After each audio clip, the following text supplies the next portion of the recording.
Entre 1941 y 1945, durante la Segunda Guerra Mundial, el gobierno canadiense utilizó a sus soldados para realizar experimentos secretos en una remota base militar situada en las praderas de Alberta.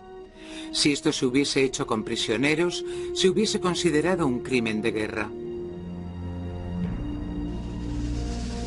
55 años más tarde, el gobierno intenta curar esta vieja herida.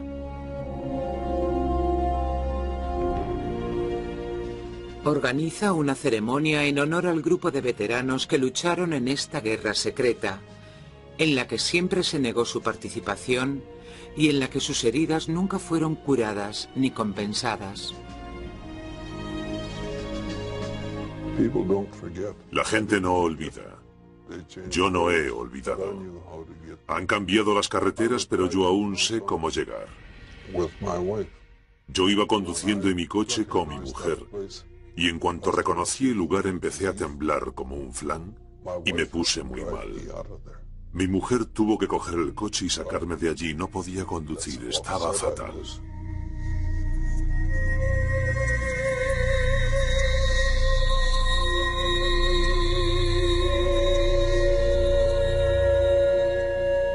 Guerra secreta. La odisea de los voluntarios de Shuffield.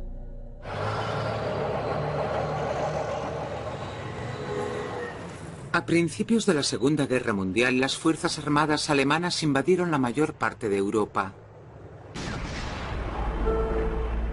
Los ejércitos de Hitler condujeron a los británicos a las playas de Dunkirk. El ejército alemán estaba preparado para invadir Gran Bretaña en cualquier momento. Los que sobreviviéramos íbamos a acabar hablando alemán porque los nazis iban a conquistar Norteamérica. Básicamente era así de sencillo. O si no, entrarían los japoneses por la orilla oeste y acabarían con nosotros. Así que estábamos luchando para sobrevivir.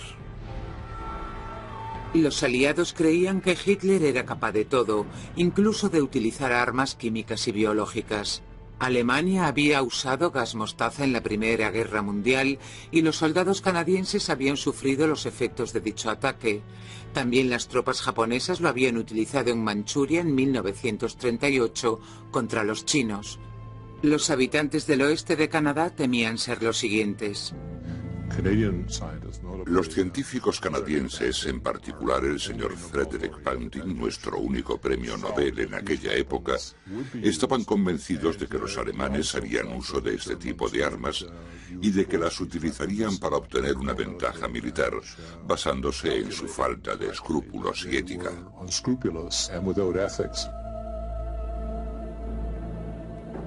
Out of this metal danger, we pluck this flower safety. Antes de iniciarse la guerra y sobre todo antes de la conferencia de paz del 38 en Múnich, Banting predijo la mayoría de las cosas que iban a suceder. Le preocupaba que los alemanes fueran los primeros en desarrollar armas químicas y bacteriológicas. Pero no fue hasta la caída de Francia en junio de 1940 que las predicciones de Banting se hicieron realidad. Los ingleses ya no podían utilizar las instalaciones del norte de África para la experimentación con armas químicas, así que se fueron a Canadá. Encontraron lo que buscaban en las grandes praderas de Alberta, en un complejo de viejos edificios llamado Shuffield, que pronto se convertiría en un centro de experimentación.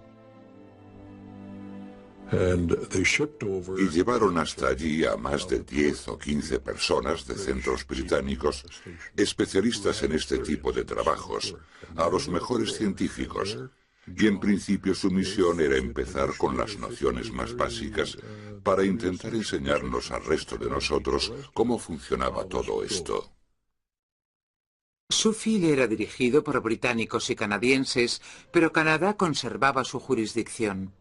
La agencia de investigación se establecía en Ottawa. El científico jefe era el Dr. Otto Maas, un profesor de la Universidad de McGill, conocido en Canadá como el señor Química. Así que Maas elaboró la agenda de investigación, ya que lo que imperaba era la necesidad de probar los gases que se estaban desarrollando. probar las armas que se estaban fabricando de diversas maneras. Una de las maneras de probarlas era ver cómo reaccionarían a la exposición a los gases los soldados. Pidieron al ejército canadiense que reclutara soldados voluntarios. Enseguida se colocaron anuncios en todos los campos de entrenamiento militares. El sargento me llevó a un lado y me dijo, ¿has oído hablar alguna vez de Suffield en Alberta? Yo le dije, no, sargento. Bueno, allí también te lo vas a pasar muy bien. Allí no tendrás que dormir en tiendas de campaña ni utilizar el orinal. Allí hay sábanas y fundas de almohada blancas y la comida es buenísima. Y si quieres comerte 3 o 4 huevos por la mañana, te los dan.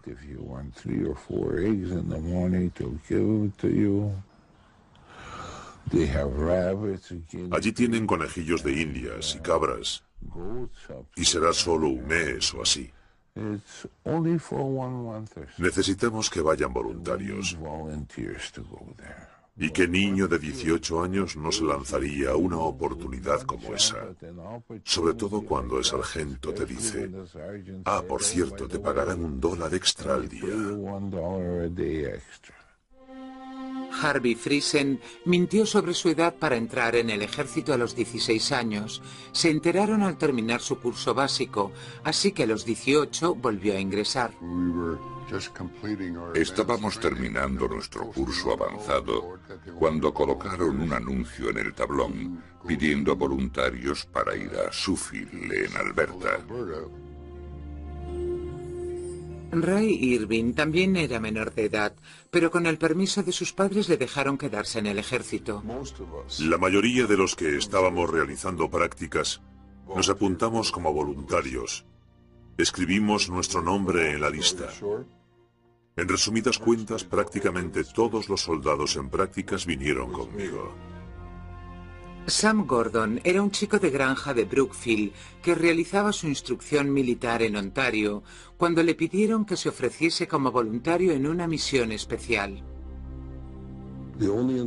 El único incentivo que nos dieron fue más dinero, mejores comidas que, según nos dijeron, serían servidas en manteles blancos y un permiso.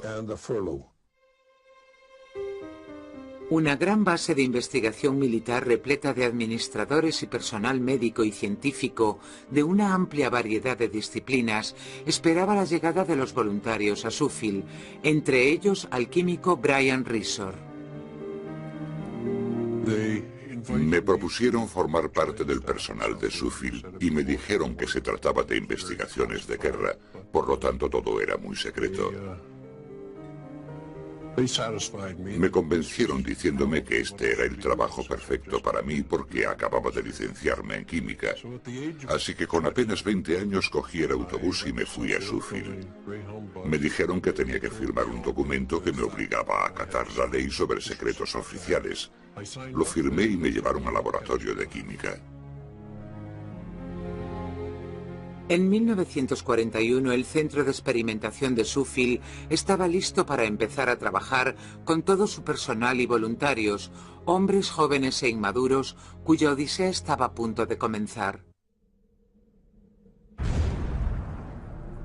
El ejército canadiense estaba dispuesto a averiguar todo lo posible sobre el gas mostaza y sus efectos bajo diferentes condiciones de batalla.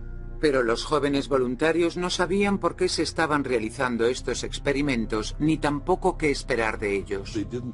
No me dijeron que tenía que ponerme una mascarilla, y yo estuve cuidando de todos los animales, las cabras, las ovejas, las cobayas.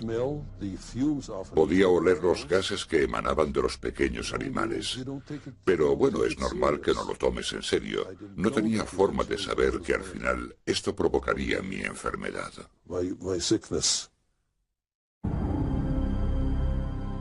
Los experimentos fueron llevados a cabo en diferentes lugares. Tenían una cámara de gas de aproximadamente 6 por 12 metros que estaba muy poco iluminada y tenía una puerta en cada extremo. Y de lo que se trataba era de atravesarla sin mascarilla de oxígeno, y solo se tardaba unos 90 segundos. Así que yo contenía la respiración.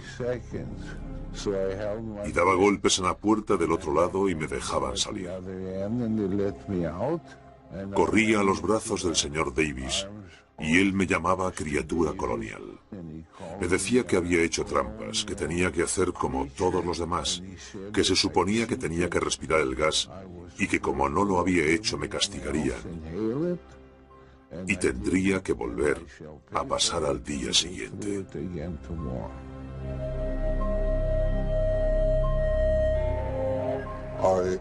Me ordenaron que llevase a 4 o 5 chicos a otra cámara de gas que estaba en otro lugar y me ordenaron que no les dejara quitarse las mascarillas de oxígeno. Y nos quedamos en esa cámara, con nuestras máscaras de oxígeno puestas, unos 45 minutos. Hacía muchísimo calor allí dentro.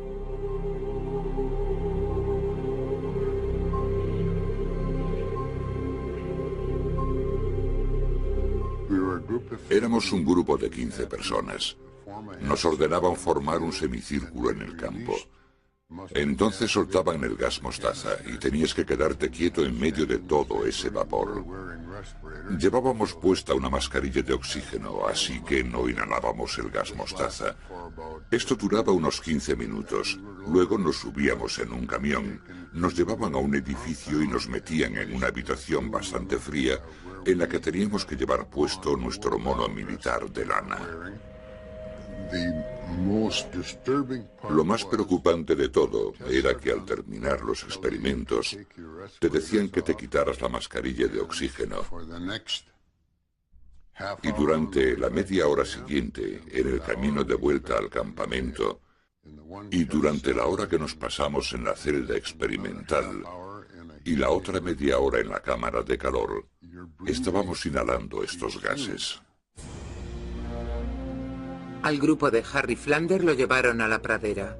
Les dijeron que se pusiesen las mascarillas de oxígeno y que se colocasen en lugares estratégicos. No les explicaron por qué.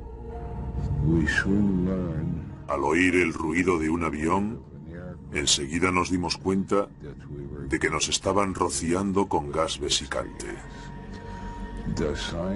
Los científicos que estaban a cargo del experimento se alejaban en coche mientras el avión volaba por encima de nosotros y al anochecer volvían para examinarnos uno a uno.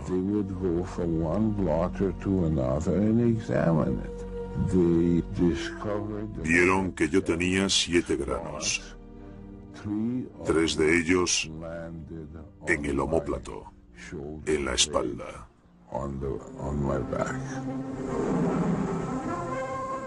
El ejército aseguró a los voluntarios que probablemente no se produciría ningún daño personal como consecuencia de los experimentos. Pero en la mayoría de los casos provocaron en los soldados todo tipo de síntomas y heridas tanto leves como graves. Por la noche a todos nos empezó a doler mucho el cuerpo y nos salieron grandes ampollas que supuraban agua.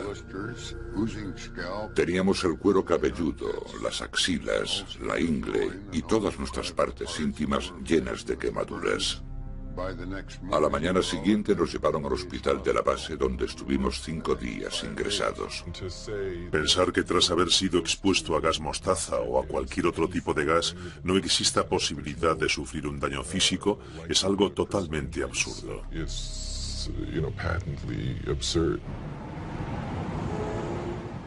El doctor Carl Kelsey es médico e investigador oncológico en la Escuela de Salud Pública de Harvard. En 1992, el doctor Kelsey colaboró en el estudio más exhaustivo que se ha realizado sobre la exposición al gas mostaza. Durante la Segunda Guerra Mundial, el gobierno estadounidense también llevó a cabo experimentos muy parecidos a los de Suffield. Los investigadores americanos examinaron a cientos de soldados estadounidenses. En 1993 los resultados del estudio fueron publicados en un libro titulado Veteranos en peligro, que fue muy criticado con la forma en la que trataron a los veteranos. La exposición a esta clase de componentes conlleva un alto riesgo. Es un material muy tóxico, así que lo que hicieron no estuvo nada bien. Tenía mucha fiebre. Me ingresaron en el hospital de la base de Sheffield con fiebre muy alta y dolor de garganta, y seguía teniendo dolor de oídos. Pero me diagnosticaron paperas. Harry Flanders desarrolló unos síntomas aterradores: ceguera temporal seguida de hipersensibilidad a la luz. Me encerraron en un cuarto oscuro durante 2 semanas. En el segundo día que estuve allí, un médico bastante joven vino a verme y me dijo que creía que tenía sarampión. Entonces, un par de días después, vino otro y me dijo que tenía paperas. No tenían paperas, y después de haber vivido esta experiencia, decirles que tenían paperas, eso indica claramente que estaban intentando ocultar la información sobre estos experimentos y por tanto decidieron darles a todos la misma respuesta. Cuando Ray Irving salió de su aislamiento, regresó al hospital a visitar a sus amigos. A 4 o 5, el gas mostaza les había quemado la piel.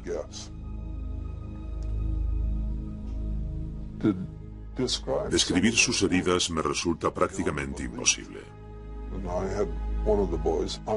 Uno de los chicos se quitó parte del vendaje de la zona de la ingle para que yo pudiese verlo.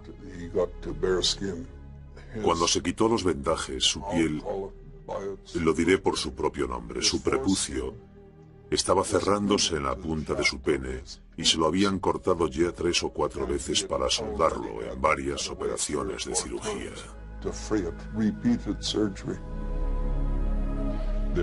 Hubo hombres que sufrieron infecciones genitales crónicas. Lo que pasaba es que te salían ampollas, algo que es extremadamente doloroso, y se te hinchaba todo, y esto luego daba paso a los problemas crónicos. Te dañaba el aparato reproductor, y esto es algo horrible psicológicamente, es una de esas cosas sobre las que nunca hablarías.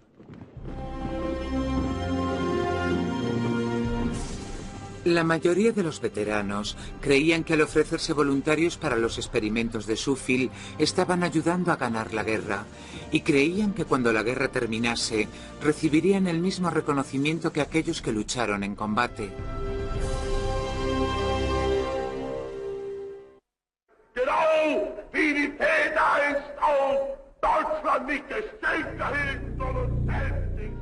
En 1941, los aliados temían una victoria alemana.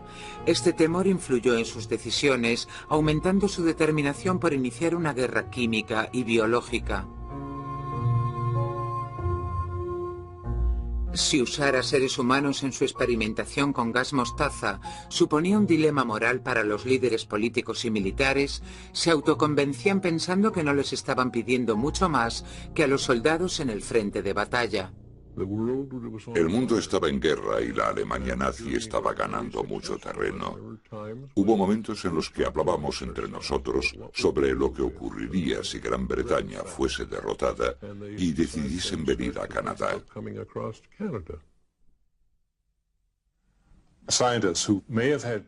Los científicos que tenían ciertas dudas sobre la ética de los experimentos acallaban sus conciencias argumentando que esta investigación era necesaria para acabar con la guerra, salvar muchas vidas y proteger a sus compatriotas contra un tipo de armas que seguramente usarían sus temibles adversarios. Yo no tenía la sensación de haber matado a nadie. Yo sentía que había contribuido a la guerra y me recordaba que esta había sido la forma más segura de salvar al mundo. Estábamos preparados, sabíamos cuál era el problema y cómo podíamos solucionarlo. La guerra es mala, muy mala. Y si pretendes atacar a un enemigo usando considerables cantidades de gas mostaza, realmente necesitas proteger a la gente. Y en ese aspecto creo que podría ser defendible el considerar la experimentación con humanos. La mayoría de los voluntarios estarían de acuerdo con esto, pero fue la manera en la que se llevó a cabo el programa lo que causó tanto dolor y sufrimiento. Claro que teníamos miedo. porque nosotros no sabíamos en lo que nos estábamos metiendo. Si lo hubiésemos sabido, quizás podíamos haber estado más preparados o quizás hubiésemos aceptado. Pero no sabíamos nada y de repente nos empezaron a hacer todas aquellas pruebas. No hay mucho más que pueda contarles, fue una sensación horrible. Venían a vernos con cuadernos y se dedicaban a pasar las hojas, a mirarnos y a tomar notas de lo grandes que eran las ampollas, del aspecto que tenían hoy y cosas así. No respetaban nuestra intimidad, ni nos aplicaban ningún tipo de tratamiento. Ni siquiera recuerdo que me ofrecieran una aspirina. Ningún médico, ningún personal autorizado nos aplicó ningún tipo de medicación en las heridas que teníamos. Y dejaron las heridas abiertas y ya está, sin vendajes ni nada. En la Primera Guerra Mundial ya vimos muchas de las heridas que provocaba el gas mostaza. No había necesidad de observar qué pasaría cuando fueran expuestos al gas. El sulfuro de cloroetilo, comúnmente llamado gas mostaza, fue sintetizado por primera vez a mediados de 1800 y a principios de los años 30 ya se habían publicado estudios detallados sobre sus efectos en seres humanos. ¿Por qué entonces necesitaban los aliados experimentar con los soldados? Esta es una pregunta que se ha hecho muchas veces porque cuestiona algo realmente importante, un asunto ético. ¿No podían simplemente haberse basado en la experiencia de la Primera Guerra Mundial, en la que hubo más de 250.000 de víctimas de este gas? ¿No podían simplemente haber consultado los documentos? Y la respuesta es sí, por un lado, pero en su mayoría no, porque estos gases eran mucho más refinados. El nivel tóxico del gas mostaza era mucho más alto en 1939 que en el 18, y también se usaron unos sistemas completamente diferentes para la liberación del gas.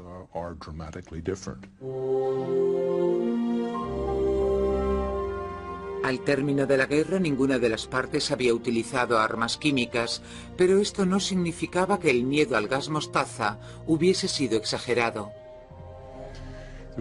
Hubo al menos 8 ocasiones en las que estuvimos a punto. El mundo estaba al borde del abismo. Había un bando que estaba preparado, que estaba considerando muy seriamente utilizar este tipo de armas. Esto empezó en 1940, cuando los británicos, en un intento por evitar una invasión alemana, consideraron utilizar gas mostaza para protegerse de la invasión nazi. En 1942, Canadá consideró utilizar este mismo gas para evitar una posible invasión japonesa por la costa oeste.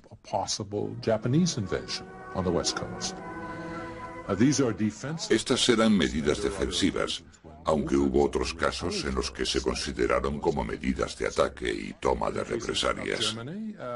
En el caso de Alemania, Adolf Hitler tenía un odio patológico a las armas químicas, porque ya había sido gaseado en la Primera Guerra Mundial, y por tanto las investigaciones que se realizaron en Alemania fueron sin su autorización, principalmente por las SS, por Himmler y sus hombres. Durante el tiempo que estuvimos trabajando allí, estábamos convencidos de que Canadá no usaría armas químicas. Había firmado el Protocolo de Ginebra, pero estaba preparada en el sentido de que tenían esas armas a mano. En 1946 los hombres de Suffield volvieron a casa y mantuvieron en secreto todo lo que había sucedido allí.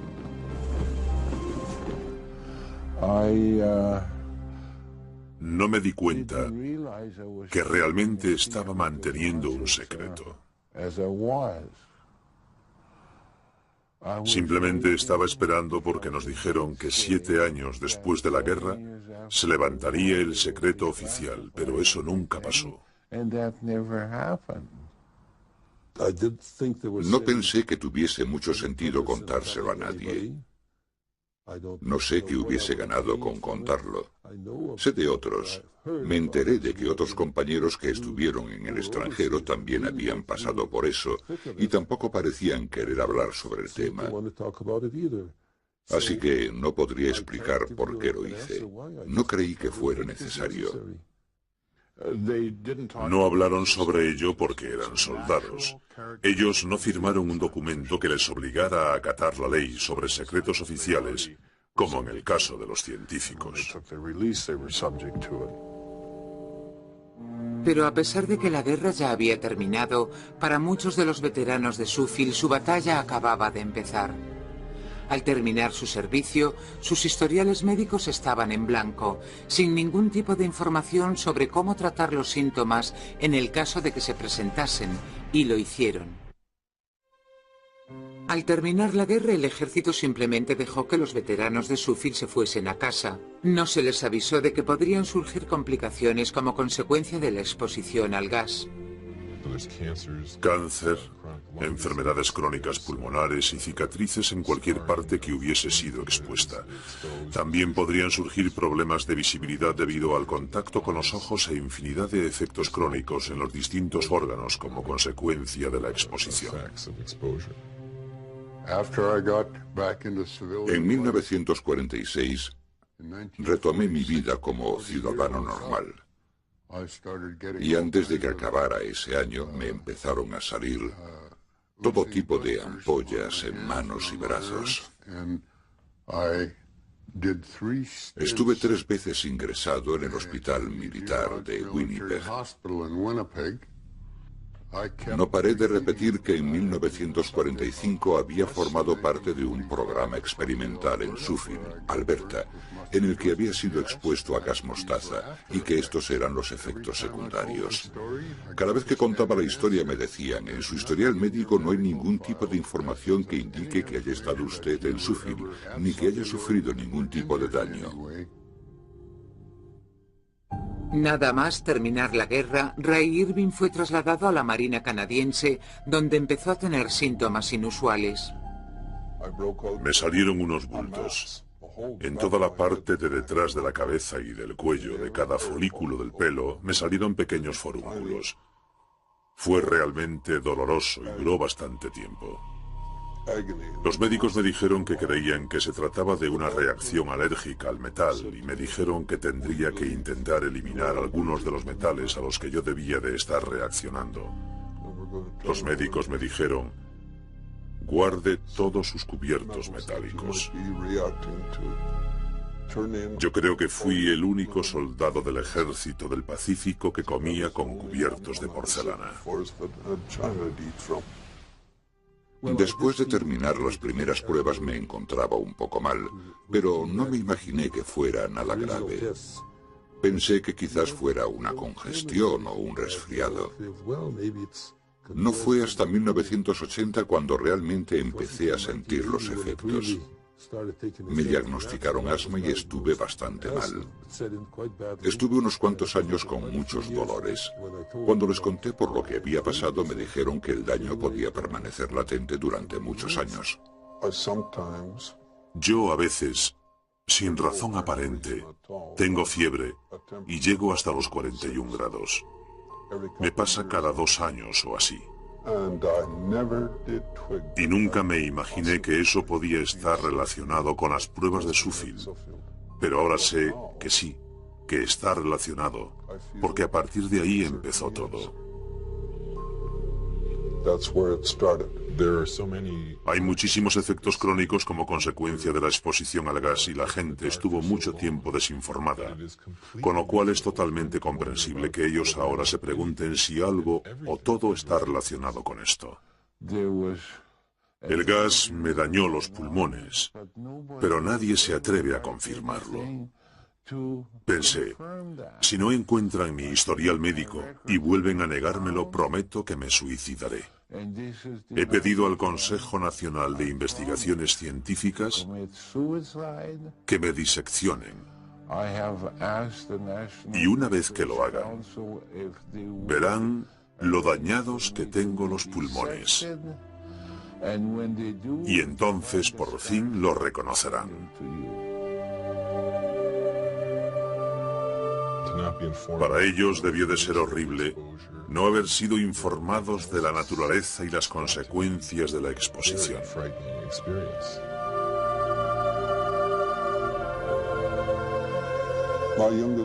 Mi hija pequeña nació con un eczema tan fuerte que también lo ha heredado su hija. ¿De dónde salió? No tenemos ningún caso así en mi familia, y no creo que mi mujer tampoco lo tenga. Mi mujer y yo sufrimos muchísimo cuando mi hijo de 9 meses murió repentinamente en Alemania, en un hospital británico, debido a una misteriosa enfermedad cardíaca. Luego murió mi otro hijo de una misteriosa enfermedad cardíaca en Montreal. Tenía 32 años. No hay ninguna explicación para ello. He perdido 2 hijos. No tengo más hijos y es muy doloroso. Esta gente hizo algo increíble y como consecuencia tienen el riesgo de padecer un número significativo de problemas médicos. Y yo creo que nuestra obligación es cuidar de estas personas.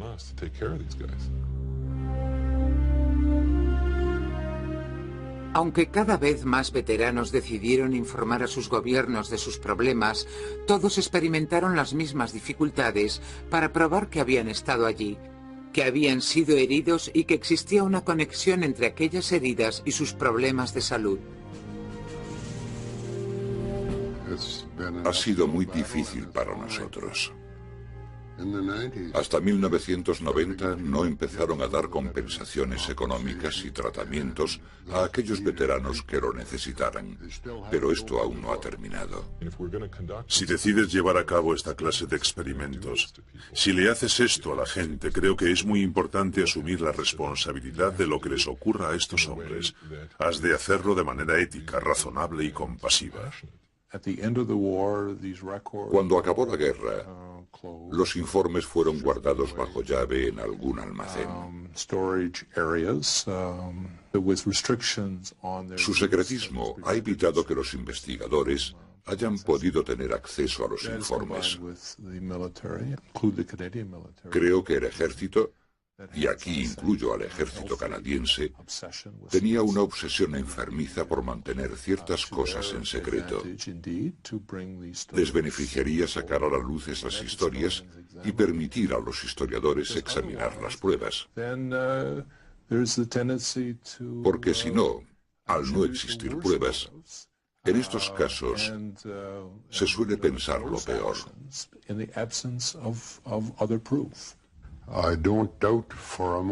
No dudo ni por un momento que para el gobierno de aquella época y para el ejército, la experimentación con humanos fuera algo muy fuerte. Por tanto, hicieron todo lo que pudieron para deshacerse de toda la información y negarlo una y otra vez.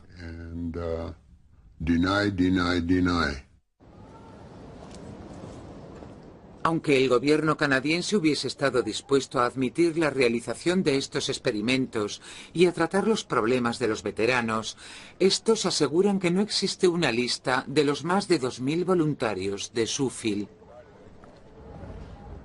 Es imposible a no ser que la destruyeran.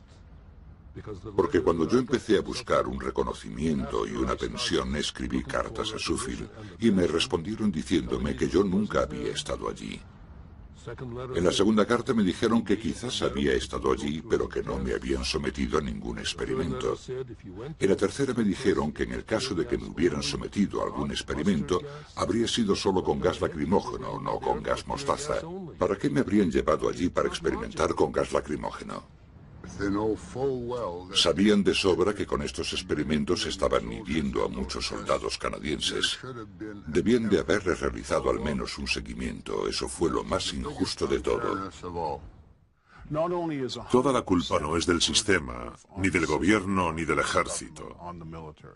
Pero mientras pasan por este largo y doloroso proceso para establecer de quién es la culpa, siguen teniendo una obligación con los individuos porque si, por ejemplo, hoy en día alguien entra sano en un quirófano y sale enfermo, hay que responder ante esa persona. El individuo no tiene que demostrar que lo que le pasó en Croacia o donde fuera provocó esto. Esto es un principio básico. No se trata solamente de que respondan los jefes del Estado Mayor. También es asunto del ministro de Defensa, del gabinete y del primer ministro. Ante una respuesta militar, el gobierno tomará cartas en el asunto. Entonces, realmente, ¿quién debería responsabilizarse de esto? Aquellos que elegimos para que formen nuestro gobierno. Los tratamientos y las compensaciones económicas deberían haber sido las mismas que las de otros veteranos de guerra. A todos los veteranos de Suffield se les negó este derecho. La balanza no estaba equilibrada, pero podría haberse equilibrado después de la guerra.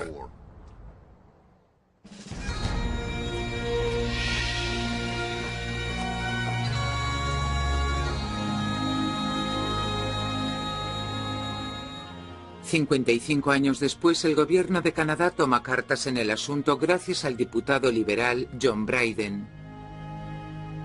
El 5 de mayo de 2000 se celebró un acto en Suffield en honor a los veteranos de guerra y a las viudas de los fallecidos. No existe una lista exacta de los voluntarios que siguen aún con vida, pero de los cerca de 60 que se conocen, 20 pudieron hacer el viaje.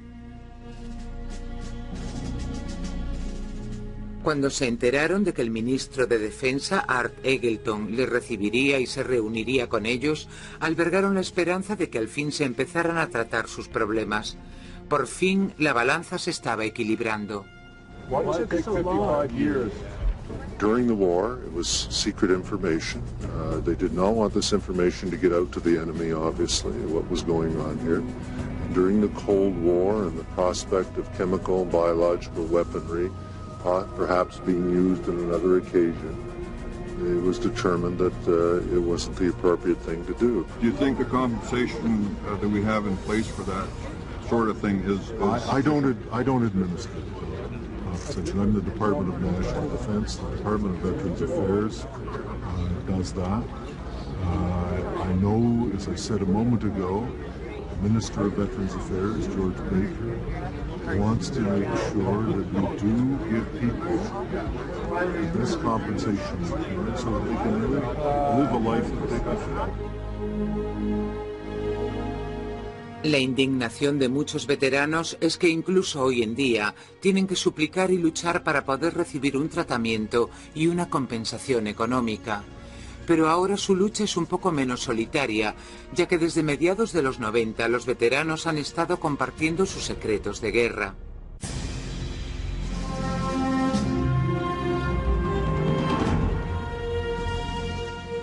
A mediados de los 90 empezaron a aparecer historias en los medios sobre los experimentos realizados en Suffield y algunos veteranos aprovecharon para presionar al gobierno y obtener ayudas.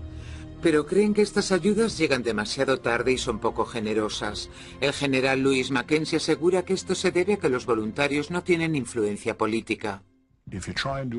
Si intentas hacerlo desde abajo, presionando al sistema, con alguna ayuda de los medios, etc., se tarda mucho tiempo. Sería percibido como una especie de estrategia para retrasar el proceso, para dar largas al asunto y dar tiempo a que todos se mueran, y así no habría ya de qué preocuparse. Ni siquiera en sueños me puedo imaginar a ningún canadiense que llegase a esa conclusión. Me sentiría muy avergonzado de un sistema que fuese capaz de hacer eso, y estoy convencido de que este no es el caso. Pero sí que se necesita un empujón. Hay que convencer a alguien que esté arriba para que las cosas empiecen a funcionar. El general Mackenzie asegura que los veteranos se merecen algo mejor, que se podía haber gestionado de otra manera. Sin lugar a dudas admitiré públicamente la contribución de todos y cada uno de ellos por su nombre, para que no se les reconozca como grupo, sino como individuos. Me comunicaré con ellos. Una de las formas de comunicarse con tanta gente es encontrar a un segundo al mando en servicio en esa zona, a un general local o algo así, para que les vaya a visitar a su casa y así yo pueda analizar cada caso. Y esto no es un proceso largo, que lleve años y años. Averiguas cuál es el problema e inmediatamente te pones en marcha para aliviar su sufrimiento y para considerar su compensación económica. Y digo considerar porque no sé cuáles son las situaciones, pero definitivamente esa debe ser una opción. Y el gabinete ministerial de cualquier gobierno podría ocuparse de esto en solo 10 minutos. Nos ha llevado más de medio siglo llegar hasta aquí. La mayor parte del mérito es de John Brydon, que hizo pública la difícil situación de los veteranos de guerra.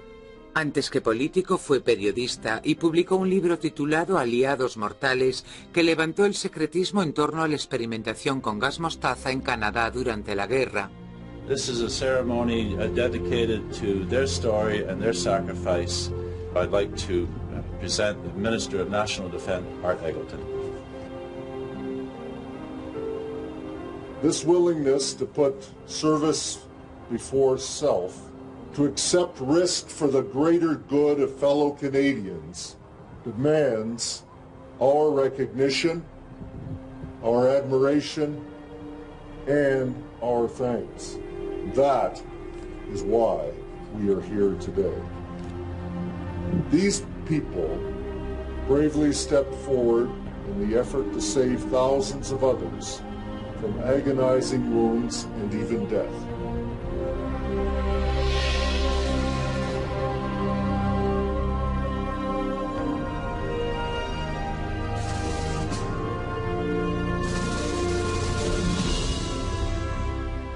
La mayoría de los veteranos de guerra y las viudas de los fallecidos que acudieron a la ceremonia apreciaron este gesto de reconocimiento.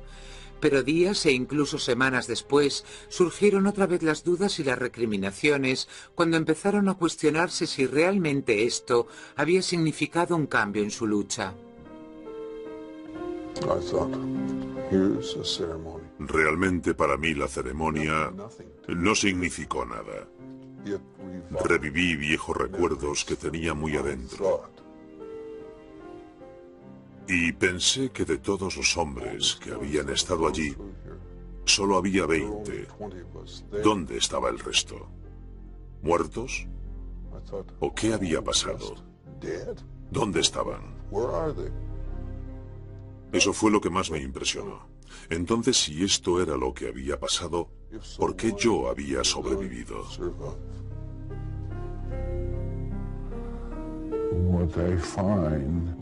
Lo que me pareció raro e incluso vergonzoso es que nos diesen un trozo de papel, que es la cosa más barata que hay en el mundo, con unas palabras escritas que no significaban nada para mí, como veterano de guerra.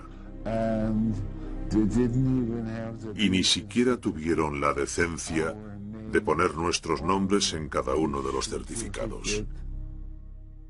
Ni siquiera el científico Brian Risor, que fue el encargado de dirigir las investigaciones en Sheffield de 1968 a 1971, estaba satisfecho con el gobierno. ¿Qué pasaría si a los 15 o 20 civiles que no estábamos de servicio militar y no firmamos ningún acuerdo escrito nos matasen o sufriéramos el resto de nuestras vidas? Creo que también nos merecemos estar en esa placa y no estamos. Para mí, poder encontrar el informe con los nombres de los 2000 hombres que estuvieron allí, descubrir si siguen con vida y si no siguen con vida, encontrar a sus mujeres, a sus familias para que puedan recibir algún tipo de compensación, para mí eso sería el mejor final. Desgraciadamente, el gobierno asegura no saber ni el paradero ni la actual situación de los restantes veteranos. Carl Kelsey cree que se ha perdido una oportunidad única. Si hubiese habido un seguimiento de esta gente y hubiésemos visto la incidencia del cáncer en el grupo, hubiésemos obtenido una información muy valiosa. Uno de los aspectos sobre los que realmente necesitaríamos saber más son los efectos de bajas dosis de agentes cancerígenos. En los seres humanos el gas mostaza es un agente cancerígeno y allí se realizaron experimentos con dosis muy bajas. Si todo esto se llega a observar con detenimiento, podíamos haber obtenido mucha información importante.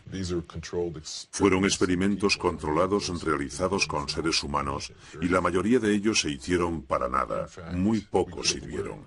Así que en realidad podíamos haber aprendido mucho de esto, pero no lo hicimos. Es una desgracia, realmente es algo espantoso. Estos tíos lo arriesgaron todo. Les dijeron que no se lo contaran a nadie y luego les ignoraron. Fue un experimento en toda regla porque duró 50 años. Para mí, son héroes. Paradójicamente, después de todo lo que han pasado, ninguno de estos hombres se arrepiente de haber estado allí. De hecho, al igual que los soldados que se enfrentaron al enemigo en las líneas de batalla, están orgullosos de haber luchado en su pequeño rincón de la guerra. Estoy orgulloso de poder haber servido a mi país a pesar de que esto ha supuesto un montón de sacrificios. Cuando mires atrás tienes que pensar que tu vida ha valido la pena y Suffield fue parte de ella. Yo estaba totalmente orgulloso de llevar mi uniforme y servir a mi país. Y fui a todos los lugares que me ordenaron para servir a la patria.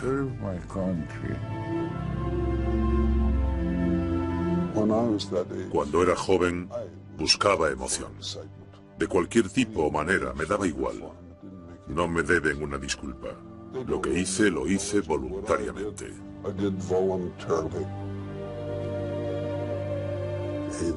Nosotros somos canadienses. Todo el mundo tuvo que tomar parte en algo. Yo no estaba recuperado, así que me retiraron del servicio militar y me llevaron de vuelta a la granja, porque querían que nosotros llevásemos una vida normal. Así que nunca fui al extranjero. Pero en esa época yo hice todo lo que me dijeron, porque era joven, ingenuo y atrevido. El gas mostaza fue sintetizado por primera vez hace más de 100 años. La mayoría de la gente sabe que fue un arma química de la Primera Guerra Mundial, pero como atestigua nuestra historia, también jugó un papel secreto en la Segunda Guerra Mundial.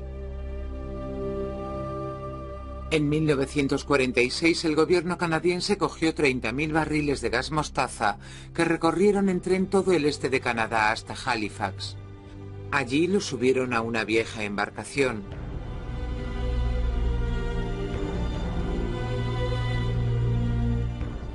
Los llevaron al mar y los hundieron con la artillería de los buques de guerra.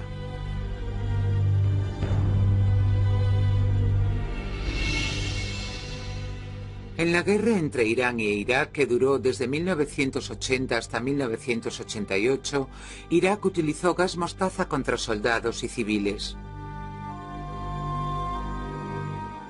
Hoy en día, el mundo sigue estando expuesto al peligro de este gas tóxico, que puede ser producido de manera fácil y barata por países crueles o terroristas. Canadá y Estados Unidos tienen grandes arsenales de gas mostaza y librarse de ellos de una manera segura promete ser una tarea complicada y cara. El problema del gas mostaza aún no ha desaparecido. Tampoco lo harán los veteranos de los experimentos de Suffield. Ahora que han sido recordados, no será fácil olvidarlos. Los voluntarios de Suffield no murieron en territorio extranjero, enfrentándose a un enemigo al que podían ver.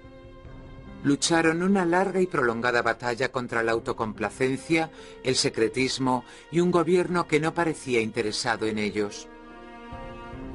Su placa conmemorativa dice así: en reconocimiento a aquellos que sufrieron para evitar que sus compañeros de armas experimentasen el horror de una guerra química.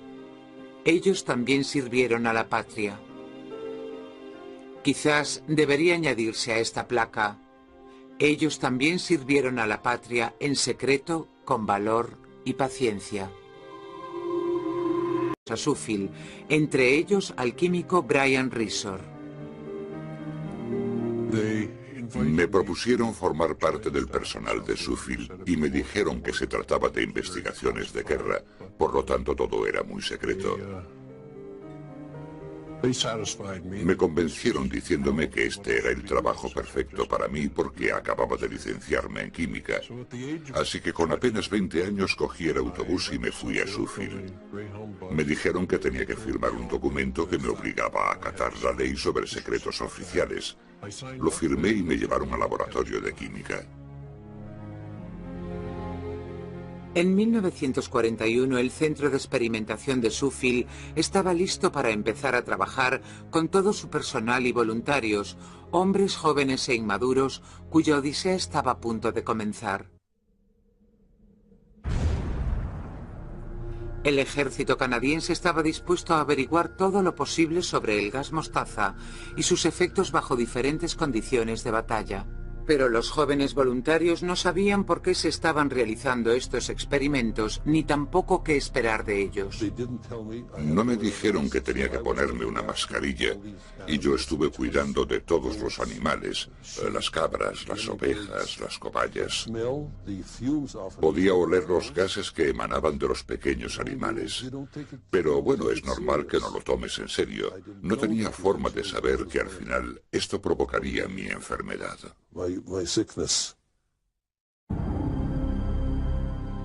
Los experimentos fueron llevados a cabo en diferentes lugares. Tenían una cámara de gas de aproximadamente 6 por 12 metros que estaba muy poco iluminada y tenía una puerta en cada extremo. Y de lo que se trataba era de atravesarla sin mascarilla de oxígeno, y solo se tardaba unos 90 segundos.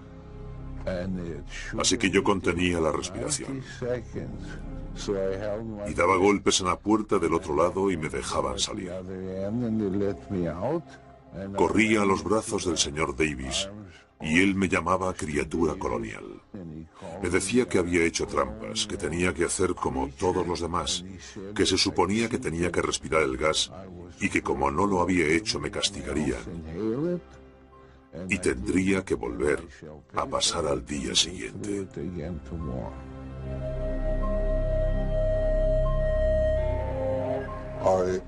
Me ordenaron que llevase a 4 o 5 chicos a otra cámara de gas que estaba en otro lugar y me ordenaron que no les dejara quitarse las mascarillas de oxígeno.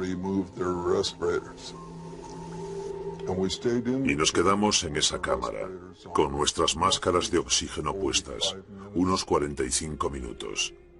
Hacía muchísimo calor allí dentro.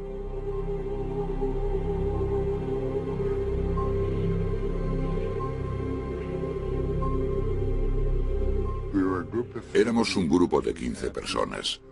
Nos ordenaban formar un semicírculo en el campo. Entonces soltaban el gas mostaza y tenías que quedarte quieto en medio de todo ese vapor.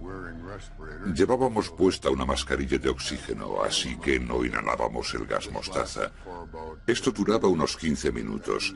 Luego nos subíamos en un camión, nos llevaban a un edificio y nos metían en una habitación bastante fría en la que teníamos que llevar puesto nuestro mono militar de lana.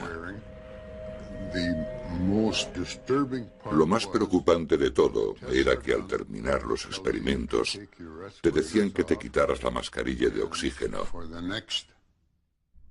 y durante la media hora siguiente en el camino de vuelta al campamento y durante la hora que nos pasamos en la celda experimental y la otra media hora en la cámara de calor estábamos inhalando estos gases.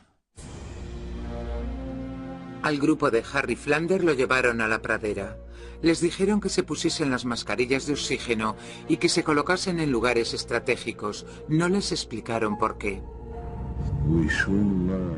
Al oír el ruido de un avión, enseguida nos dimos cuenta de que nos estaban rociando con gas vesicante.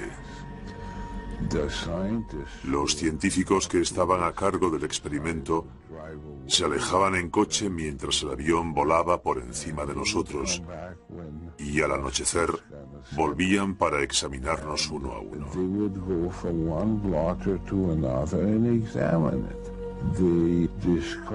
Vieron que yo tenía 7 granos, 3 de ellos en el omóplato, en la espalda.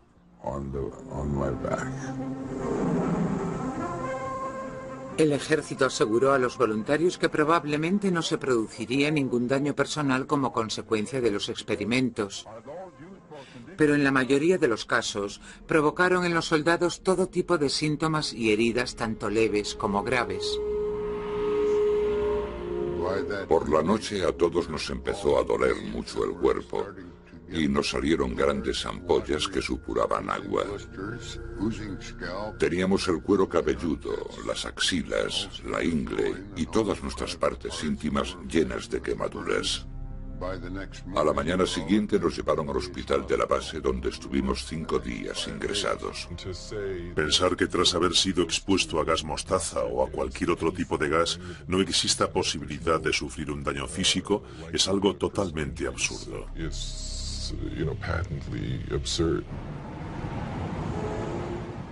El doctor Carl Kelsey es médico e investigador oncológico en la Escuela de Salud Pública de Harvard.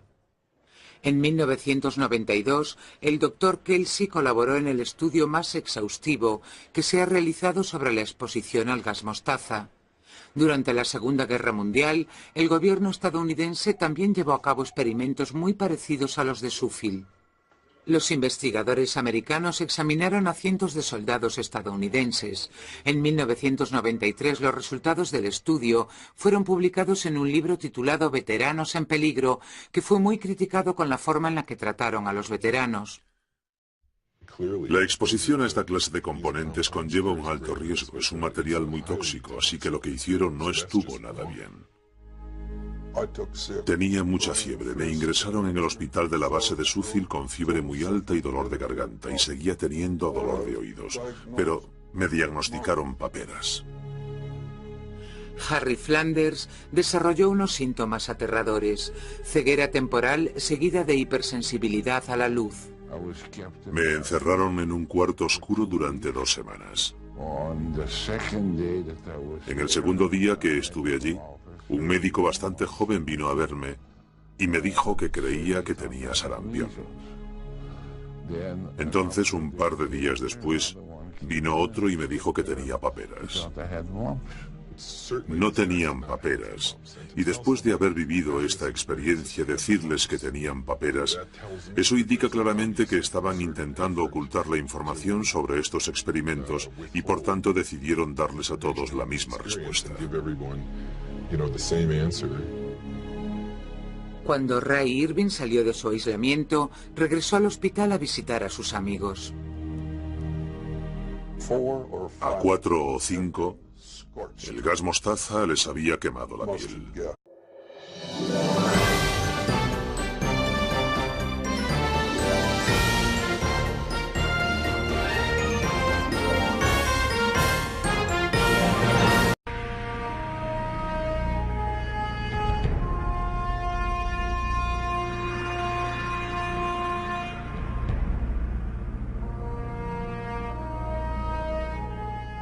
Entre 1941 y 1945, durante la Segunda Guerra Mundial, el gobierno canadiense utilizó a sus soldados para realizar experimentos secretos en una remota base militar situada en las praderas de Alberta. Si esto se hubiese hecho con prisioneros, se hubiese considerado un crimen de guerra. 55 años más tarde, el gobierno intenta curar esta vieja herida.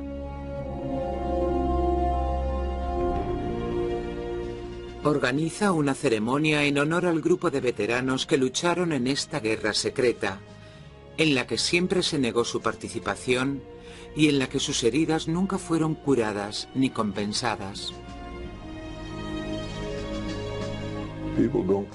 La gente no olvida.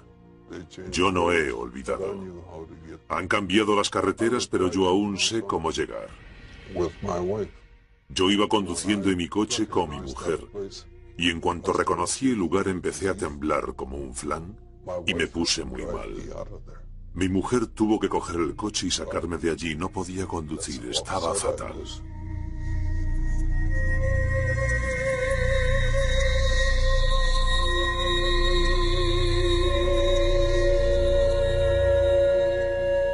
Guerra secreta. La odisea de los voluntarios de Sufil.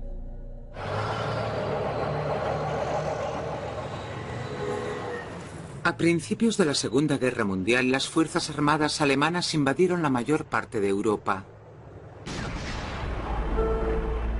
Los ejércitos de Hitler condujeron a los británicos a las playas de Dunkirk.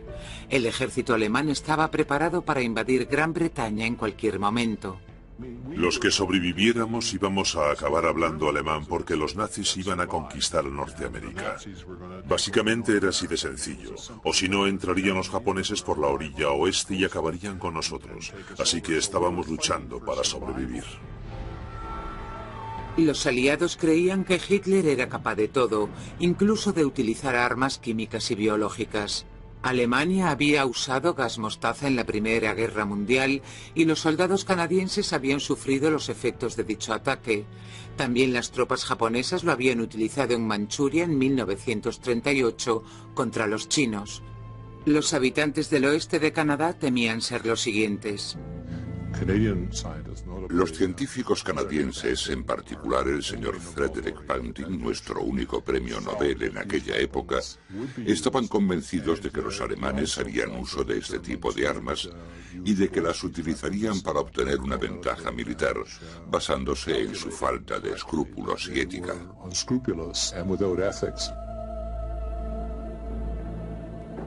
Out of this metal danger, we pluck this flower safely.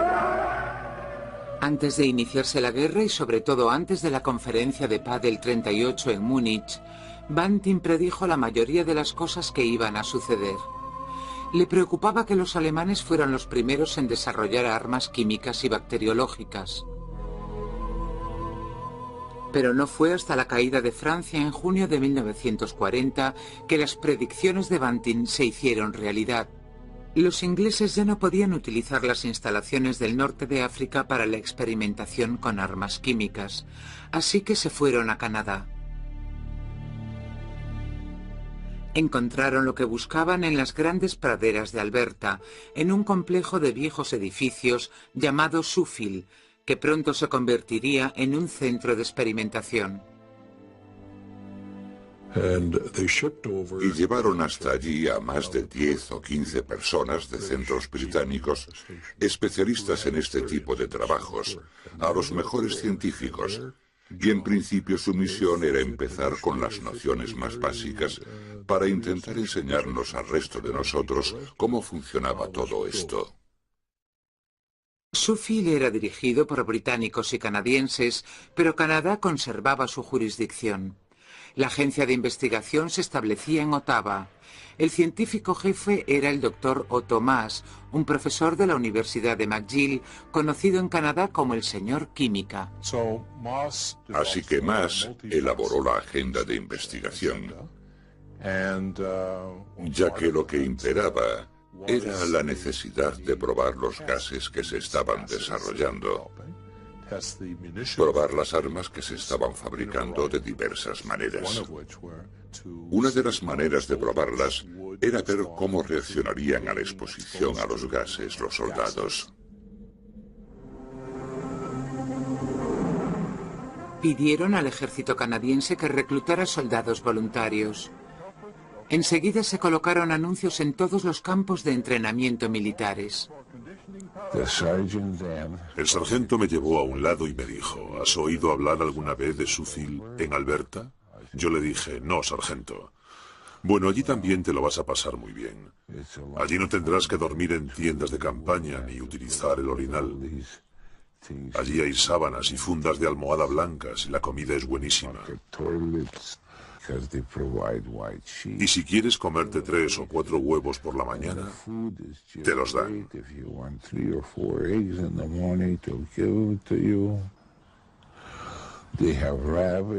Allí tienen conejillos de indias y cabras, y será solo un mes o así. Necesitamos que vayan voluntarios.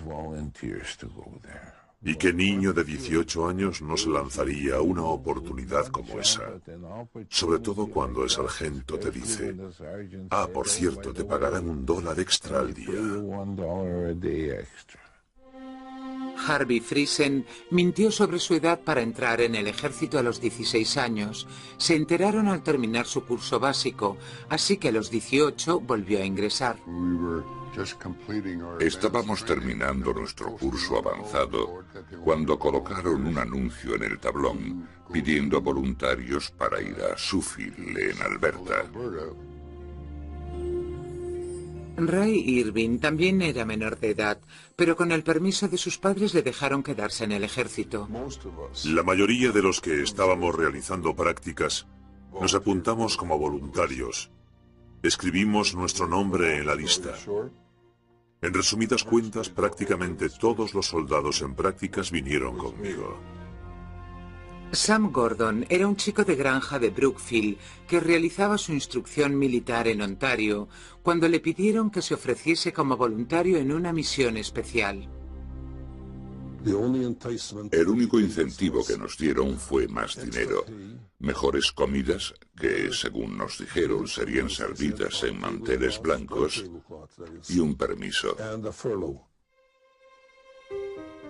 Una gran base de investigación militar repleta de administradores y personal médico y científico de una amplia variedad de disciplinas esperaba la llegada de los voluntarios. Que estuvieron en el extranjero también habían pasado por eso y tampoco parecían querer hablar sobre el tema. Así que no podría explicar por qué lo hice. No creí que fuera necesario. No hablaron sobre ello porque eran soldados. Ellos no firmaron un documento que les obligara a acatar la ley sobre secretos oficiales, como en el caso de los científicos. Pero a pesar de que la guerra ya había terminado, para muchos de los veteranos de Suffield su batalla acababa de empezar.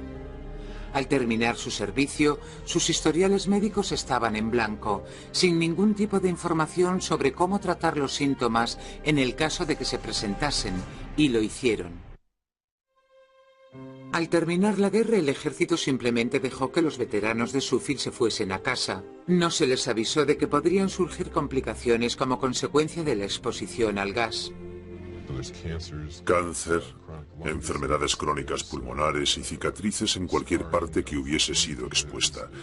También podrían surgir problemas de visibilidad debido al contacto con los ojos e infinidad de efectos crónicos en los distintos órganos como consecuencia de la exposición. En 1946, retomé mi vida como ciudadano normal. Y antes de que acabara ese año, me empezaron a salir todo tipo de ampollas en manos y brazos. Estuve 3 veces ingresado en el hospital militar de Winnipeg. No paré de repetir que en 1945 había formado parte de un programa experimental en Suffield, Alberta, en el que había sido expuesto a gas mostaza y que estos eran los efectos secundarios. Cada vez que contaba la historia me decían, en su historial médico no hay ningún tipo de información que indique que haya estado usted en Suffield, ni que haya sufrido ningún tipo de daño. Nada más terminar la guerra, Ray Irving fue trasladado a la Marina canadiense, donde empezó a tener síntomas inusuales. Me salieron unos bultos. En toda la parte de detrás de la cabeza y del cuello de cada folículo del pelo me salieron pequeños forúnculos. Fue realmente doloroso y duró bastante tiempo. Los médicos me dijeron que creían que se trataba de una reacción alérgica al metal y me dijeron que tendría que intentar eliminar algunos de los metales a los que yo debía de estar reaccionando. Los médicos me dijeron, guarde todos sus cubiertos metálicos. Yo creo que fui el único soldado del ejército del Pacífico que comía con cubiertos de porcelana. Después de terminar las primeras pruebas me encontraba un poco mal, pero no me imaginé que fuera nada grave. Pensé que quizás fuera una congestión o un resfriado. No fue hasta 1980 cuando realmente empecé a sentir los efectos. Me diagnosticaron asma y estuve bastante mal. Estuve unos cuantos años con muchos dolores. Cuando les conté por lo que había pasado, me dijeron que el daño podía permanecer latente durante muchos años. Yo a veces, sin razón aparente, tengo fiebre y llego hasta los 41 grados. Me pasa cada 2 años o así. Y nunca me imaginé que eso podía estar relacionado con las pruebas de Suffield. Pero ahora sé que sí, que está relacionado, porque a partir de ahí empezó todo. Hay muchísimos efectos crónicos como consecuencia de la exposición al gas y la gente estuvo mucho tiempo desinformada, con lo cual es totalmente comprensible que ellos ahora se pregunten si algo o todo está relacionado con esto. El gas me dañó los pulmones, pero nadie se atreve a confirmarlo. Pensé, si no encuentran mi historial médico y vuelven a negármelo, prometo que me suicidaré. He pedido al Consejo Nacional de Investigaciones Científicas que me diseccionen. Y una vez que lo hagan, verán lo dañados que tengo los pulmones. Y entonces por fin lo reconocerán.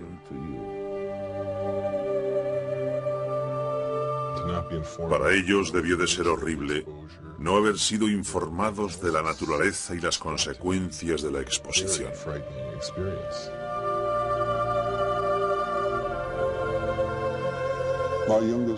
Mi hija pequeña nació con un eczema tan fuerte que también lo ha heredado su hija. ¿De dónde salió? No tenemos ningún caso así en mi familia, y no creo que mi mujer tampoco lo tenga. Mi mujer y yo sufrimos muchísimo cuando mi hijo de 9 meses murió repentinamente en Alemania, en un hospital británico, debido a una misteriosa enfermedad cardíaca. Luego murió mi otro hijo de una misteriosa enfermedad cardíaca en Montreal. Tenía 32 años. No hay ninguna explicación para ello. He perdido 2 hijos. No tengo más hijos y es muy doloroso. Esta gente hizo algo increíble y como consecuencia tienen el riesgo de padecer un número significativo de problemas médicos. Y yo creo que nuestra obligación es cuidar de estas personas.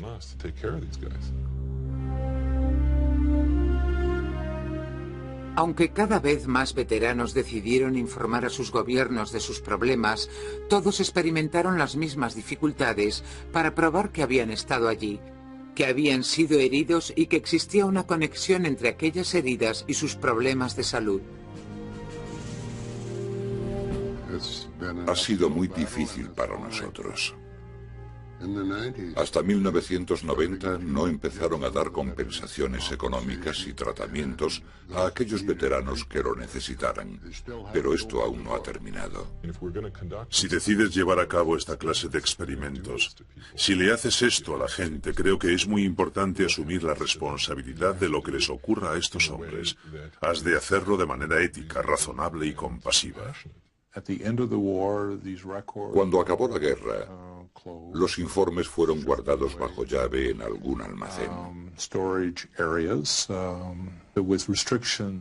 Su secretismo ha evitado que los investigadores hayan podido tener acceso a los informes. Creo que el ejército, y aquí incluyo al ejército canadiense, tenía una obsesión enfermiza por mantener ciertas cosas en secreto. Les beneficiaría sacar a la luz esas historias y permitir a los historiadores examinar las pruebas. Porque si no, al no existir pruebas, en estos casos se suele pensar lo peor.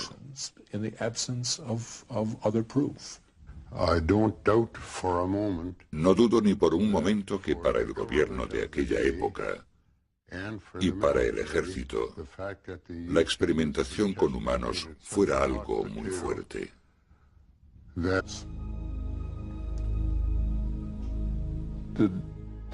Describir sus heridas me resulta prácticamente imposible. Uno de los chicos se quitó parte del vendaje de la zona de la ingle para que yo pudiese verlo. Cuando se quitó los vendajes, su piel, lo diré por su propio nombre, su prepucio, estaba cerrándose en la punta de su pene y se lo habían cortado ya 3 o 4 veces para soldarlo en varias operaciones de cirugía.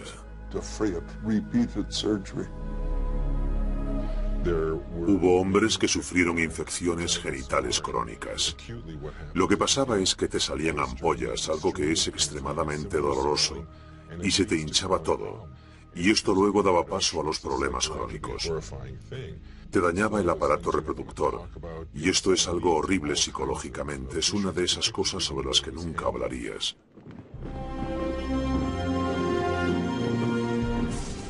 La mayoría de los veteranos creían que al ofrecerse voluntarios para los experimentos de Suffield estaban ayudando a ganar la guerra, y creían que cuando la guerra terminase recibirían el mismo reconocimiento que aquellos que lucharon en combate.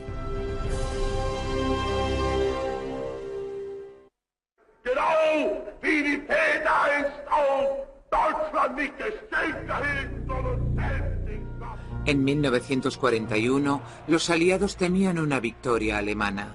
Este temor influyó en sus decisiones, aumentando su determinación por iniciar una guerra química y biológica.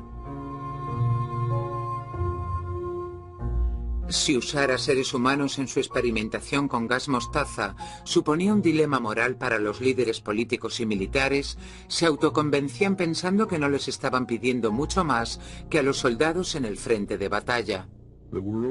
El mundo estaba en guerra y la Alemania nazi estaba ganando mucho terreno.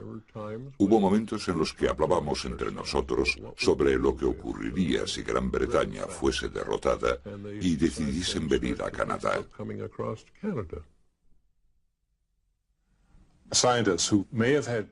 Los científicos que tenían ciertas dudas sobre la ética de los experimentos acallaban sus conciencias argumentando que esta investigación era necesaria para acabar con la guerra, salvar muchas vidas y proteger a sus compatriotas contra un tipo de armas que seguramente usarían sus temibles adversarios.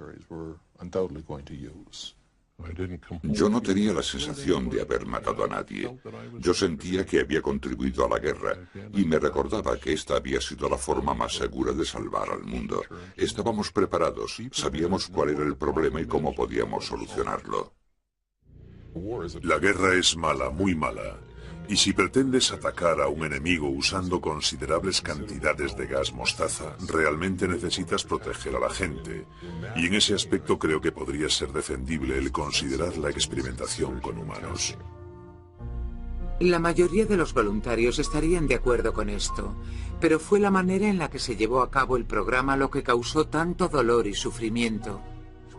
Claro que teníamos miedo, porque nosotros no sabíamos en lo que nos estábamos metiendo. Si lo hubiésemos sabido, quizás podíamos haber estado más preparados o quizás hubiésemos aceptado. Pero no sabíamos nada, y de repente nos empezaron a hacer todas aquellas pruebas. No hay mucho más que pueda contarles, fue una sensación horrible. Venían a vernos con cuadernos y se dedicaban a pasar las hojas, a mirarnos y a tomar notas de lo grandes que eran las ampollas, del aspecto que tenían hoy y cosas así. No respetaban nuestra intimidad, ni nos aplicaban ningún tipo de tratamiento. Ni siquiera recuerdo que me ofrecieran una aspirina. Ningún médico, ningún personal autorizado nos aplicó ningún tipo de medicación en las heridas que teníamos. Y dejaron las heridas abiertas y ya está, sin vendajes ni nada. En la Primera Guerra Mundial ya vimos muchas de las heridas que provocaba el gas mostaza. No había necesidad de observar qué pasaría cuando fueran expuestos al gas. El sulfuro de cloroetilo, comúnmente llamado gas mostaza, fue sintetizado por primera vez a mediados de 1800 y a principios de los años 30 ya se habían publicado estudios detallados sobre sus efectos en seres humanos. ¿Por qué entonces necesitaban los aliados experimentar con los soldados? Esta es una pregunta que se ha hecho muchas veces porque cuestiona algo realmente importante, un asunto ético. ¿No podían simplemente haberse basado en la experiencia de la Primera Guerra Mundial, en la que hubo más de 250.000 de víctimas de este gas? ¿No podían simplemente haber consultado los documentos? Y la respuesta es sí, por un lado, pero en su mayoría no, porque estos gases eran mucho más refinados. El nivel tóxico del gas mostaza era mucho más alto en 1939 que en el 18, y también se usaron unos sistemas completamente diferentes para la liberación del gas.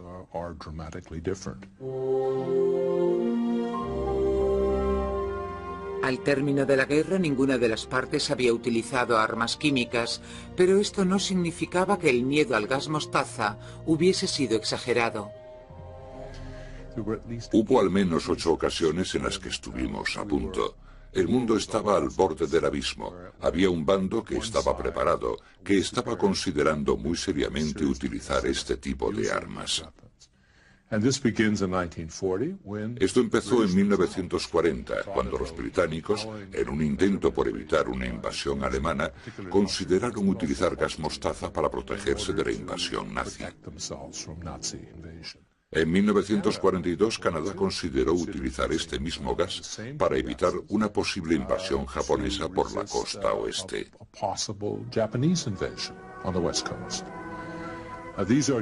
Estas eran medidas defensivas, aunque hubo otros casos en los que se consideraron como medidas de ataque y toma de represalias. En el caso de Alemania, Adolf Hitler tenía un odio patológico a las armas químicas, porque ya había sido gaseado en la Primera Guerra Mundial, y por tanto las investigaciones que se realizaron en Alemania fueron sin su autorización, principalmente por las SS, por Himmler y sus hombres. Durante el tiempo que estuvimos trabajando allí, estábamos convencidos de que Canadá no usaría armas químicas. Había firmado el Protocolo de Ginebra, pero estaba preparada en el sentido de que tenían esas armas a mano. En 1946, los hombres de Suffield volvieron a casa y mantuvieron en secreto todo lo que había sucedido allí.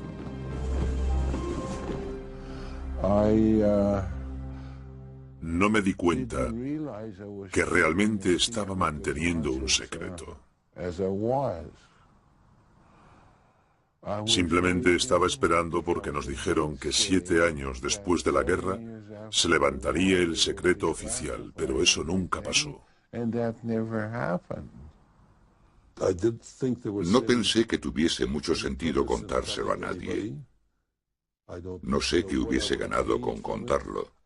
Sé de otros. Me enteré de que otros compañeros, por tanto, hicieron todo lo que pudieron para deshacerse de toda la información y negarlo una y otra vez.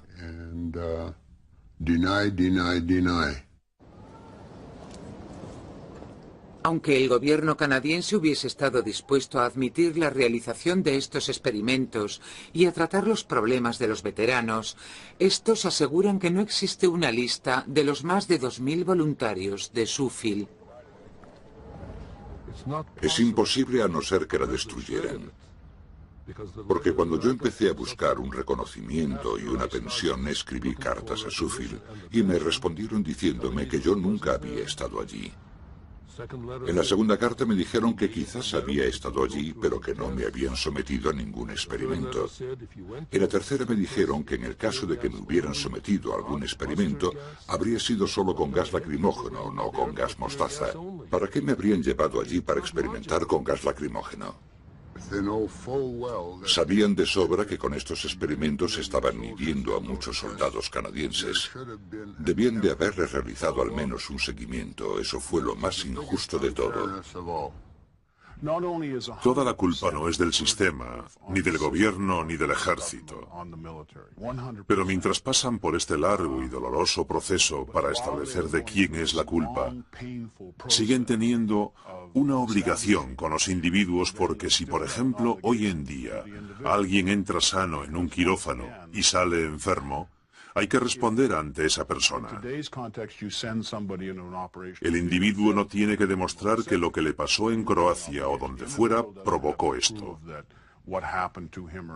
Esto es un principio básico. No se trata solamente de que respondan los jefes del Estado Mayor. También es asunto del ministro de Defensa, del gabinete y del primer ministro.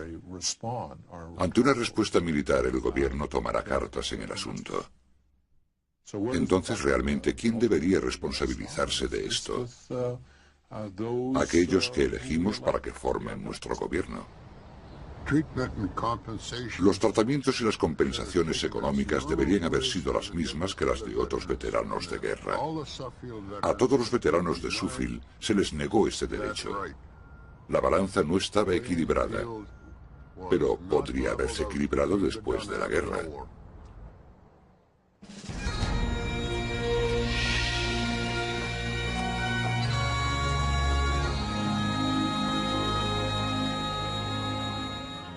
55 años después, el gobierno de Canadá toma cartas en el asunto gracias al diputado liberal John Brayden.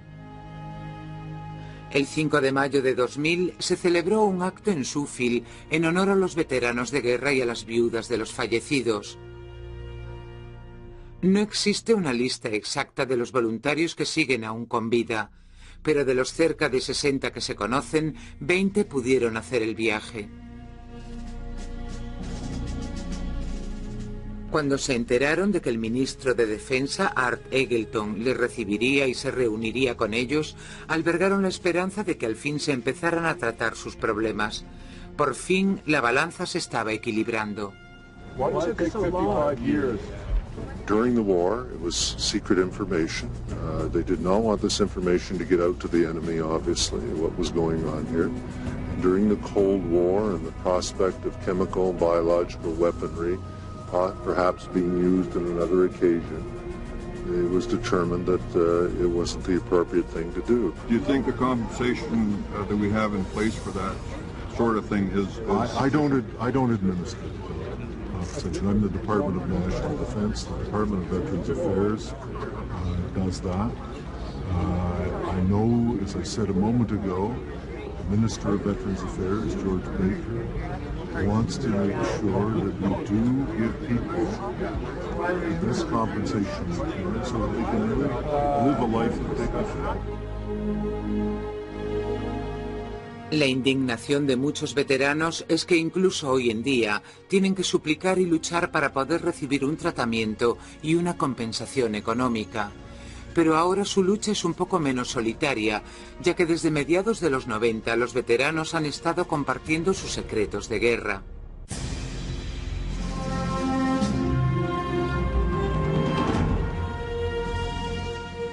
A mediados de los 90 empezaron a aparecer historias en los medios sobre los experimentos realizados en Suffield y algunos veteranos aprovecharon para presionar al gobierno y obtener ayudas. Pero creen que estas ayudas llegan demasiado tarde y son poco generosas. El general Louis Mackenzie asegura que esto se debe a que los voluntarios no tienen influencia política. Si intentas hacerlo desde abajo, presionando al sistema, con alguna ayuda de los medios, etc., se tarda mucho tiempo. Sería percibido como una especie de estrategia para retrasar el proceso, para dar largas al asunto y dar tiempo a que todos se mueran, y así no habría ya de qué preocuparse. Ni siquiera en sueños me puedo imaginar a ningún canadiense que llegase a esa conclusión. Me sentiría muy avergonzado de un sistema que fuese capaz de hacer eso, y estoy convencido de que este no es el caso. Pero sí que se necesita un empujón. Hay que convencer a alguien que esté arriba para que las cosas empiecen a funcionar. El general Mackenzie asegura que los veteranos se merecen algo mejor, que se podía haber gestionado de otra manera. Sin lugar a dudas admitiré públicamente la contribución de todos y cada uno de ellos por su nombre, para que no se les reconozca como grupo, sino como individuos. Me comunicaré con ellos. Una de las formas de comunicarse con tanta gente es encontrar a un segundo al mando en servicio en esa zona, a un general local o algo así, para que les vaya a visitar a su casa y así yo pueda analizar cada caso. Y esto no es un proceso largo, que lleve años y años. Averiguas cuál es el problema e inmediatamente te pones en marcha para aliviar su sufrimiento y para considerar su compensación económica. Y digo considerar porque no sé cuáles son las situaciones, pero definitivamente esa debe ser una opción. Y el gabinete ministerial de cualquier gobierno podría ocuparse de esto en solo 10 minutos. Nos ha llevado más de medio siglo llegar hasta aquí. La mayor parte del mérito es de John Bryden, que hizo pública la difícil situación de los veteranos de guerra. Antes que político fue periodista y publicó un libro titulado Aliados Mortales, que levantó el secretismo en torno a la experimentación con gas mostaza en Canadá durante la guerra. This is a ceremony dedicated to their story and their sacrifice. I'd like to present the Minister of National Defence, Art Eggleton.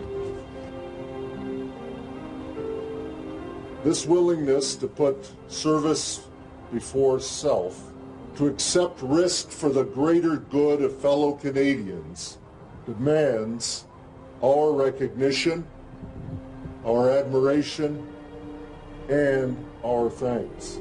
That is why we are here today. These people bravely stepped forward in the effort to save thousands of others from agonizing wounds and even death. Si viviéramos íbamos a acabar hablando alemán porque los nazis iban a conquistar Norteamérica. Básicamente era así de sencillo. O si no, entrarían los japoneses por la orilla oeste y acabarían con nosotros. Así que estábamos luchando para sobrevivir. Los aliados creían que Hitler era capaz de todo, incluso de utilizar armas químicas y biológicas. Alemania había usado gas mostaza en la Primera Guerra Mundial y los soldados canadienses habían sufrido los efectos de dicho ataque. También las tropas japonesas lo habían utilizado en Manchuria en 1938 contra los chinos. Los habitantes del oeste de Canadá temían ser los siguientes. Los científicos canadienses, en particular el señor Frederick Banting, nuestro único premio Nobel en aquella época, estaban convencidos de que los alemanes harían uso de este tipo de armas y de que las utilizarían para obtener una ventaja militar, basándose en su falta de escrúpulos y ética.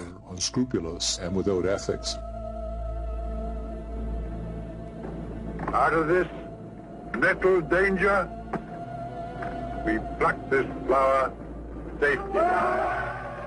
Antes de iniciarse la guerra y sobre todo antes de la conferencia de paz del 38 en Múnich, Banting predijo la mayoría de las cosas que iban a suceder.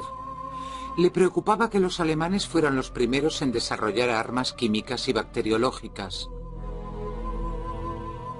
Pero no fue hasta la caída de Francia en junio de 1940 que las predicciones de Banting se hicieron realidad. Los ingleses ya no podían utilizar las instalaciones del norte de África para la experimentación con armas químicas, así que se fueron a Canadá. Encontraron lo que buscaban en las grandes praderas de Alberta, en un complejo de viejos edificios llamado Suffield, que pronto se convertiría en un centro de experimentación. Y llevaron hasta allí a más de 10 o 15 personas de centros británicos, especialistas en este tipo de trabajos, a los mejores científicos, y en principio su misión era empezar con las noticias.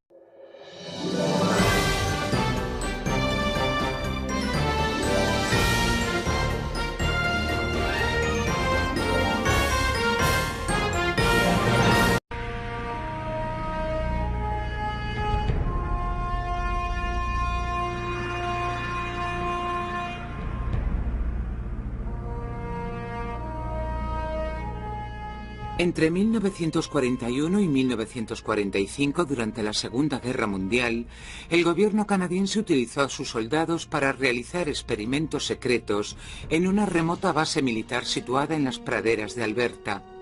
Si esto se hubiese hecho con prisioneros, se hubiese considerado un crimen de guerra. 55 años más tarde, el gobierno intenta curar esta vieja herida.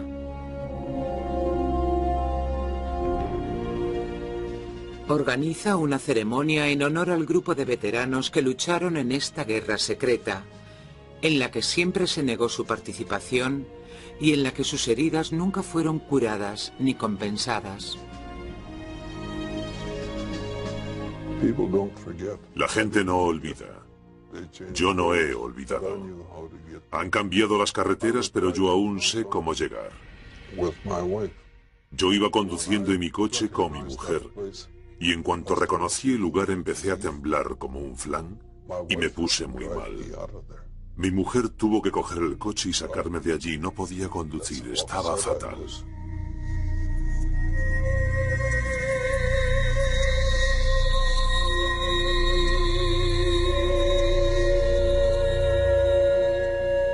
Guerra secreta.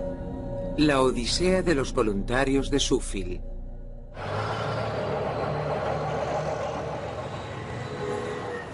A principios de la Segunda Guerra Mundial, las fuerzas armadas alemanas invadieron la mayor parte de Europa.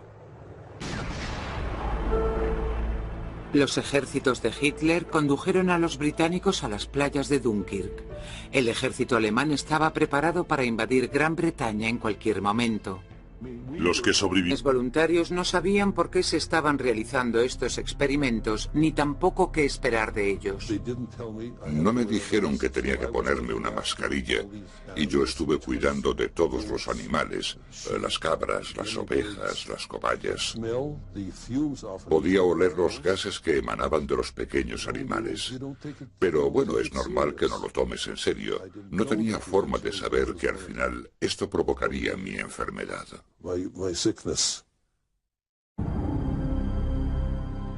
Los experimentos fueron llevados a cabo en diferentes lugares. Tenían una cámara de gas de aproximadamente 6 por 12 metros que estaba muy poco iluminada y tenía una puerta en cada extremo. Y de lo que se trataba era de atravesarla sin mascarilla de oxígeno, y solo se tardaba unos 90 segundos. Así que yo contenía la respiración y daba golpes en la puerta del otro lado y me dejaban salir. Corría a los brazos del señor Davis y él me llamaba criatura colonial. Me decía que había hecho trampas, que tenía que hacer como todos los demás, que se suponía que tenía que respirar el gas y que como no lo había hecho me castigarían y tendría que volver a pasar al día siguiente.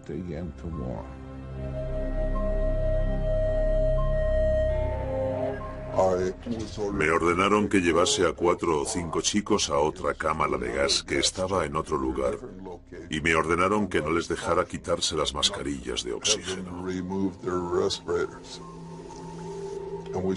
Y nos quedamos en esa cámara, con nuestras máscaras de oxígeno puestas, unos 45 minutos. Hacía muchísimo calor allí dentro.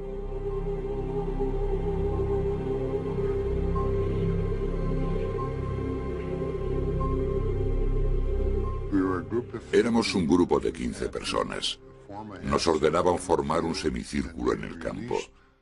Entonces soltaban el gas mostaza y tenías que quedarte lecciones más básicas para intentar enseñarnos al resto de nosotros cómo funcionaba todo esto. Sheffield era dirigido por británicos y canadienses, pero Canadá conservaba su jurisdicción. La agencia de investigación se establecía en Ottawa.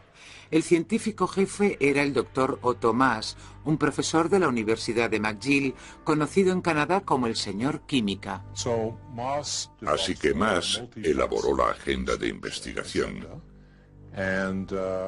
ya que lo que imperaba era la necesidad de probar los gases que se estaban desarrollando, probar las armas que se estaban fabricando de diversas maneras. Una de las maneras de probarlas era ver cómo reaccionarían a la exposición a los gases los soldados. Pidieron al ejército canadiense que reclutara soldados voluntarios. Enseguida se colocaron anuncios en todos los campos de entrenamiento militares. El sargento me llevó a un lado y me dijo, ¿has oído hablar alguna vez de Suffield en Alberta? Yo le dije, no, sargento. Bueno, allí también te lo vas a pasar muy bien. Allí no tendrás que dormir en tiendas de campaña ni utilizar el orinal. Allí hay sábanas y fundas de almohada blancas y la comida es buenísima. Y si quieres comerte 3 o 4 huevos por la mañana, te los dan.